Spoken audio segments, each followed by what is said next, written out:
Salam sejahtera, terima kasih karena bersama dengan saya di Nazilin Unity Channel. Sebenarnya tiada isu pun dalam isu kontroversi pelantikan hakim, ketua hakim negara.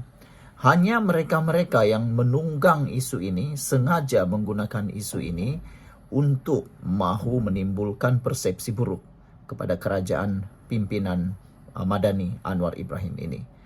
Kalau nak dilihat, yang kita hairan, kenapa Akta Suruhanjaya pelantikan kehakiman yang sudah digunakan sejak 2009 ini tiba-tiba pula kontroversi sekarang? Kenapa sewaktu 5 orang hakim dilantik dahulu menggunakan akta ini tak bising pula?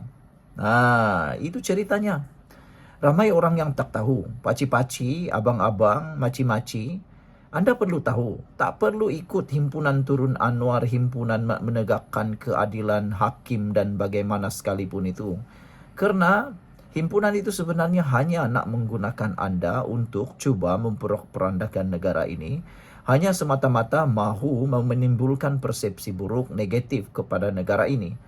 Sebentar tadi saja saya lihat di dalam laman Facebook, menulis bahwa walau menjerit-jerit kononnya tiada duit, kononnya harga mahal, kononnya hidup makin susah.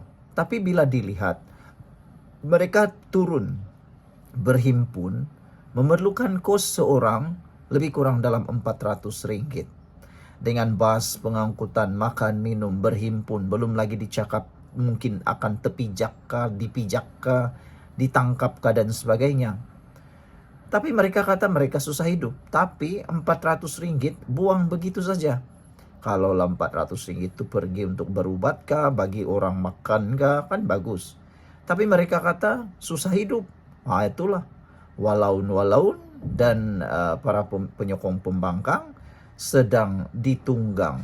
Anda harus sedar, ketuk kepala cepat supaya cepat sadar. Kamu sebenarnya ditunggang oleh para pembangkang. Tapi sebelum itu saya mau kongsi dulu dengan Anda semua, ini ialah transfer factor for life. Daripada Anda pergi susah-susah, lebih baik dapatkan kesehatan. Baiklah, ini ialah transfer factor for life, produk untuk meningkatkan daya imun badan kita. Terapi imun ini meningkatkan imun badan kita sehingga 400%. Secara umum dan ringkasnya, kita kena penyakit karena daya imun badan kita yang lemah. Kita sukar sembuh daripada sebarang jenis penyakit karena imun badan kita yang jadi bodoh. Apabila imun badan kita jadi bodoh, apabila imun badan kita jadi lemah, percayalah kita sukar sembuh daripada sebarang jenis penyakit. Daripada jenis penyakit yang paling kecil sekalipun sampailah yang paling besar sekalipun, kita tak akan sembuh. Hanya dengan peningkatan daya imun badan, kita ada harapan untuk sembuh. Dan paling penting, kalau kita sehat, imun badan kita perlu diperbaiki dan dipertingkatkan supaya dapat menahan penyakit daripada melawan ataupun penyakit daripada menyerang tubuh badan kita. Produk ini lulus KKM, merupakan penemuan paling bersejarah dalam dunia perubatan dan juga halal. Dapatkannya melalui nombor telefon yang tertera. Jangan tunggu lama-lama. Aku dah cerita pada Anda, jangan tunggu lama-lama, nanti Anda menyesal. Baiklah. Akta Suruhanjaya pelantikan kehakiman sebenarnya sudah digunakan sejak tahun 2009. Dalam pelantikan 5 ketua hakim, akta ini sudah digunakan. Jadi kalau begitu, waktu siapakah akta ini sudah ada? Maksudnya, kalau tak silap, sejak Najib, Tun, Ismail Sabri Yaakob, Muhyiddin, Anwar, semuanya menggunakan akta yang sama. Sejak 2009, kenapa pula baru sekarang isu ini timbul? Sengajalah kan? Jawabannya mudah. Mereka menunggu masa untuk menunggang isu ini. Dan hairannya, ramai orang yang ditunggang juga. Kalau mereka kata itu isunya ialah kerana ada kepentingan, hei, coba pikir dulu siapa yang lebih berkepentingan. Itulah yang kita nak cakap. Apalah kepentingan dengan Anwar Ibrahim? Aku tanya kepada orang kemarin di kantin, di kedai kopi. Mereka tanya, atau saya tanya, kenapa sekarang kontroversi pemilihan ketua hakim ini tiba-tiba muncul? Walhal, saya kata, waktu dulu Perdana Menteri Najib, Muhyiddin, Tun Mahathir Ismail Sabri Yaakob pun akta ini ada. Memilih ketua hakim juga. Kenapa baru sekarang baru timbul ketika Anwar Ibrahim menjadi Perdana Menteri? Mudah saja. Tiada isu lain, tiada benda yang boleh mereka tunggang. Tunggang sajalah apa yang ada.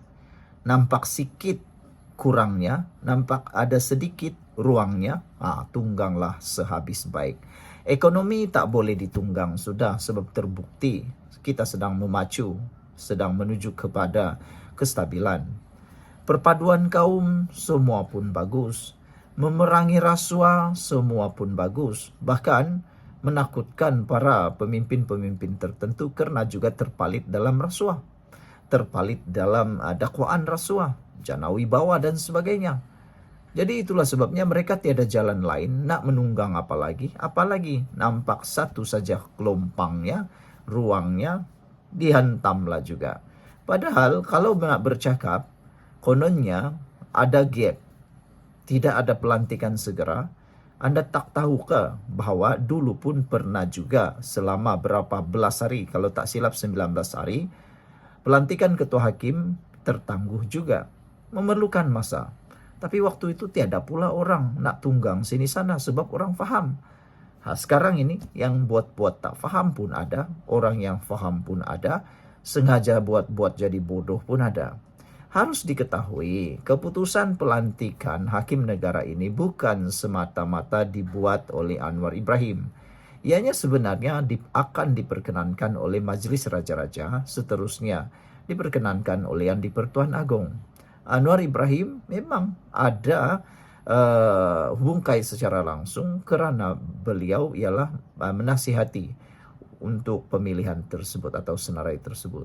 Nah, jadi di sini kita heran, kenapa kontroversi ini berlaku pada zaman Anwar?